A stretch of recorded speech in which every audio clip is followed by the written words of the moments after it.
Sa mga bagong dating ho, no, sa lahat ho naniniwala ho kay Kristo, no, ito yung no, mabuting balita, no, na sinasabi sa Biblia, no. Makinig ho kayo, no. John 3:16, no. For God so loved the world, He gave His one and only Son, that whoever believes in Him shall not perish and have eternal life. No, at may buhay na walang hanggan ho tayo sa ating Panginoong Jesucristo, mga kapatid. Even ako na-experience ko ho, no, pangalawang buhay ko na nga to, no, mga kapatid. Simula noong 2020. At hindi ako naniniwala sa salita ng Diyos. Simulat sa pool, Katoliko ako, pinanganak. At ito yung motto ko, no. Motto ho namin, no. Pinanganak akong Katoliko, mamamatay akong Katoliko. At yan po yun, no? Paano ako mag-iiba, no, ng religion? Nakapunta na ako ng iglesia, born again dati, no? Pero hindi naman ako napalipat. Kasi, no, wala na. Buo yung globe ko, no? Nasa Katoliko ako, mamamatay. Na hindi ko alam, kilala talaga ang ating Panginoong Jesucristo. Hanggang nagpakilala ho siya, no? Sa pamamagitan ng salita ho ng Diyos. At siya mismo yon, no? John 1:1. In the beginning was the Word, and the Word was God, no? Siya ang salita ng Diyos, living Word of God. Kaya nga John 14:6, Jesus said, I am the way, the truth, and the life. No one comes to Father except through me. Walang ibang makakapunta sa Ama kundi sa pamamagitan niya lamang, mga kapatid, no? Siya lamang, no? Ako ang daan, sabi niya. Ako ang katotohanan. Ako ang buhay, no? Siya lang, no? Wala nang iba, wala akong religion na makapagligtas. Yan yung katotohanan. Pag hindi nyo siya kinilala at wala ho tayong personal na relasyon sa Kanya through the Holy Spirit and the Word of God, no?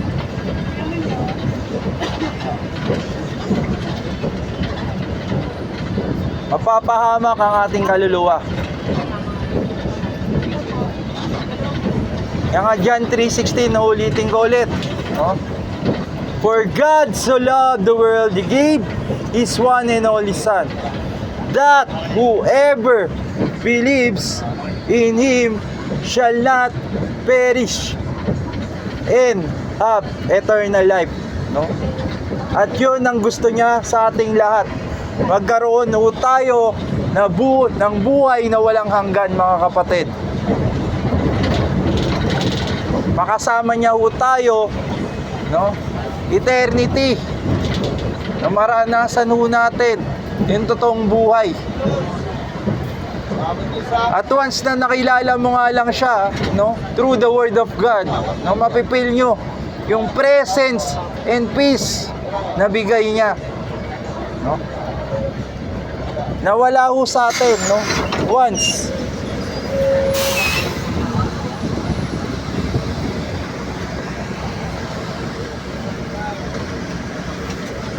Once we are not accepting Him, no? As our Lord and Savior.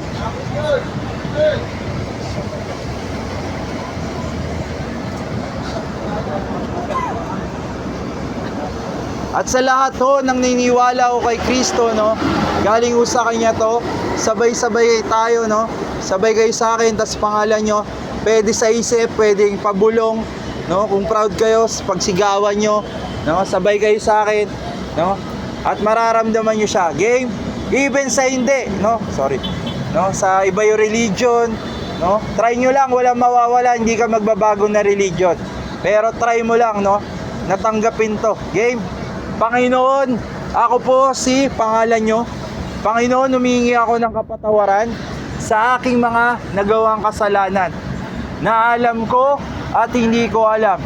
At Panginoon, tinatanggap kita na aking maging Panginoon at tagapagligtas. In Jesus' name. Sa ngalan ng Ama, ng Anak, ng Espiritu Santo. Amen. Kaugnay ho yan sa Mateo 28, 18, 20. No? Ang nakalagay doon, no? Sabi nga ni Jesus, no, binigay na sa kanya ang full authority ng kanyang Ama, no? Kaya nga, sabi niya, go and make disciples of all nations, to baptize them in the name of the Father and the Son and the Holy Spirit, and teach them what my commandments. Ano ba yung commandments niya? Ito, no? Two greatest commandments ni Jesus, no? Bago siya umakyat sa langit na sinabi niya. At kapag binasa niyo yung dyan, no? Ang bagong utos ho doon, magmahalan ho tayo. Pero ito yung two greatest commandments.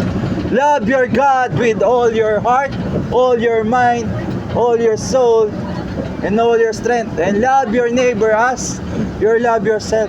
No? Mahalin mo ang kapwa mo gaya ng pagmamahal mo sa sarili mo. At yan ang kingdom of heaven, mga kapatid. No? Kaugnay yan, no? Sa new heaven and earth. At totoo ang rapture at mga kapatid, malapit na itong mangyari. Dahil na-release na ng third temple, no? Na sinasabi ni Jesus. At yun na nga, yung templo sa sarili mo. Sa akin, no, templo ng Diyos. Ang katawan natin ay templo ng Diyos. Nakalagay ho yan sa Corinthian. Kaya ho, bago mahuli ang lahat, magbahusa ho tayo, kilalanin ho natin siya. Para hindi niya sasabihin sa atin, no? Once nandun tayo, no? Hindi kita kilala. Ba't niya tayo hindi makikilala? Royal, meron ha? Hindi ka naman totoo nagmahal eh sa kapwa mo.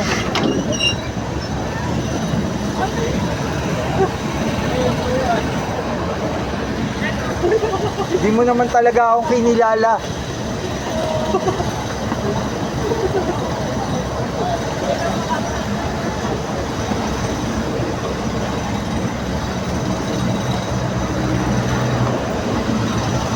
Kaya nga sabi sa Mateo 6:24, no? Diyos ba o kayamanan? No? Ano ba ang mas priority nating lahat? Lalo na sa huling panahon. Na lahat naman ho, no, binigay na ho sa atin ng Panginoon. No? Ito lang, hinihingi niya. Tulad nga ng panahon ni Noe, no? Mauulit lang ulit, no? Panahon ni Noe at panahon ni Lot na Sodoma at Gomora na nangyayari na ho sa panahon natin ngayon. Dito, mga galing mo Diyos. Dito.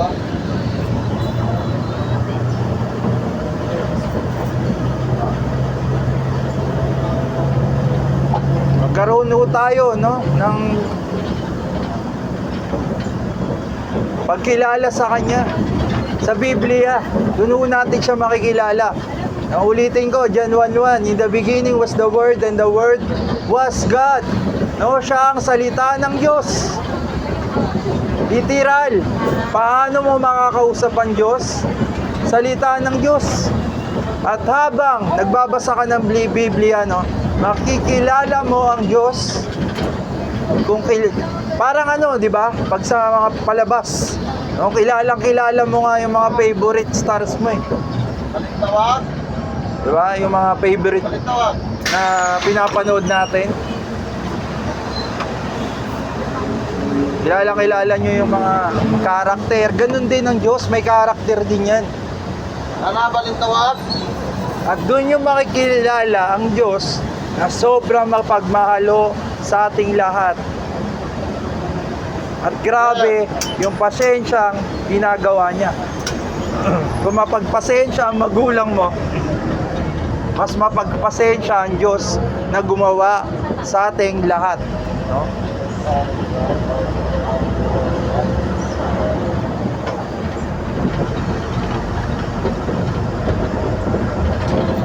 Lahat po tayo mahal niya, no?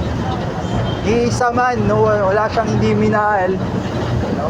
Even nagkakasala ka pa, no? Lahat po tayo nagkaroon ng kasalanan. Romans 3:23, walang naging matuwid, iisa man sa atin, at pumantay sa kaluwalhatian ng Diyos. Kaya nga Romans 6:23, no, the wages of sin is death, but the gift of God is eternal life, no, through Jesus Christ our Lord, no, sa pamamagitan lang ng kanyang anak na siyang tumubos, no, sa kasalanan at kamatayan, no, nung panahon 2,000 years ago pa. Pero nanatili ang salita ng Diyos, no, noon hanggang ngayon, at kalat pa buong mundo. At yan yung malalaman na galing talaga siya sa Diyos. At malami ho siyang palatandaan na siya ang Diyos.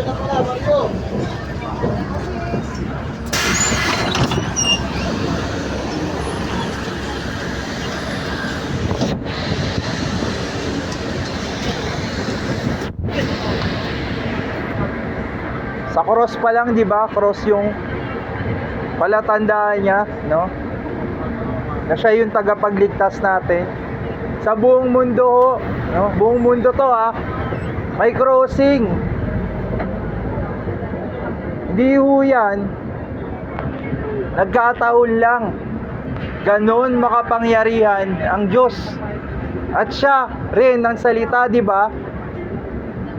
Paano tayo nakakapag-communicate? Salita.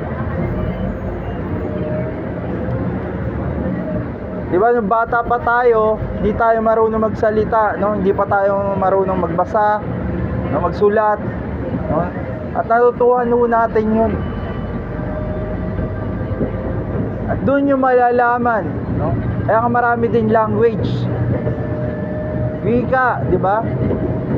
Different country, no? Iba-iba yung wika. Doon pa lang, no?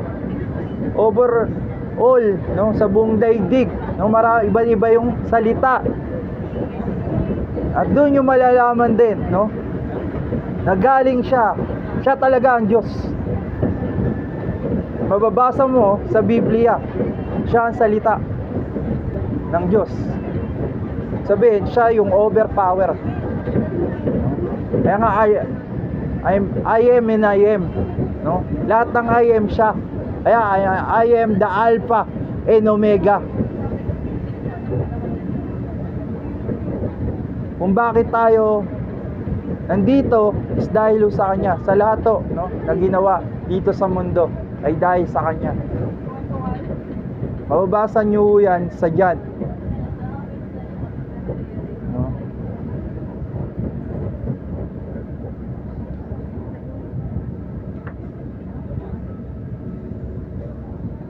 Kaya nga yung do not fear, no? Alam nyo ba 365 times, no, na sinabi ito sa Biblia, no, na na-mention yan. Ibig sabihin sa buong taon, no, huwag kang matakot.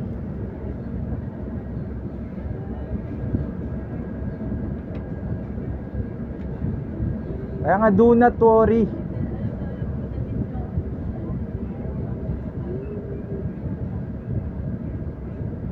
Kasi kung kilala mo yung Diyos na makapangyarihan sa lahat, hindi ka matatakot. Dati, takot na takot ako mamatay, no? Puro kalokohan pag ginagawa ko nun. Ngayon, wala na akong ginagawang kalokohan, hindi na ako takot. Hindi na ako takot mamatay. Bakit? Dahil ganap na yung pag-ibig, no? Na nalaman ko na nakalagay din yan sa John, no? Na walang takot, no? Kapag ganap na ang pag-ibig na nasa iyo. Kaya nga yung mga apostol, no? 12 apostol, bakit sila nagpakamatay para kay Kristo? Kakashare ng gospel. Dahil totoo ito. Naswerte lang natin, no? Etong generation, no? Etong generation na to, darating ang ating Panginoong Jesucristo.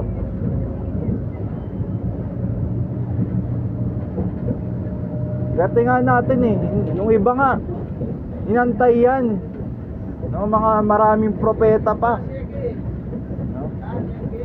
Marami pa na tagapagturo pa ng kautusan dati niyantay yung pagdating niya. Pero tayo pa, yung mga kasaksi, no? Sobrang swerte ho natin, privilege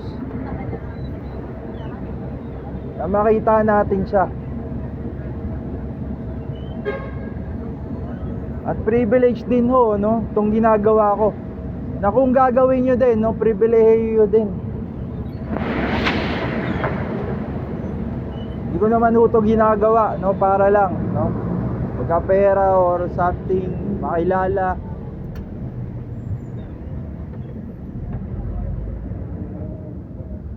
Ginagawa ko ito genuinely, no?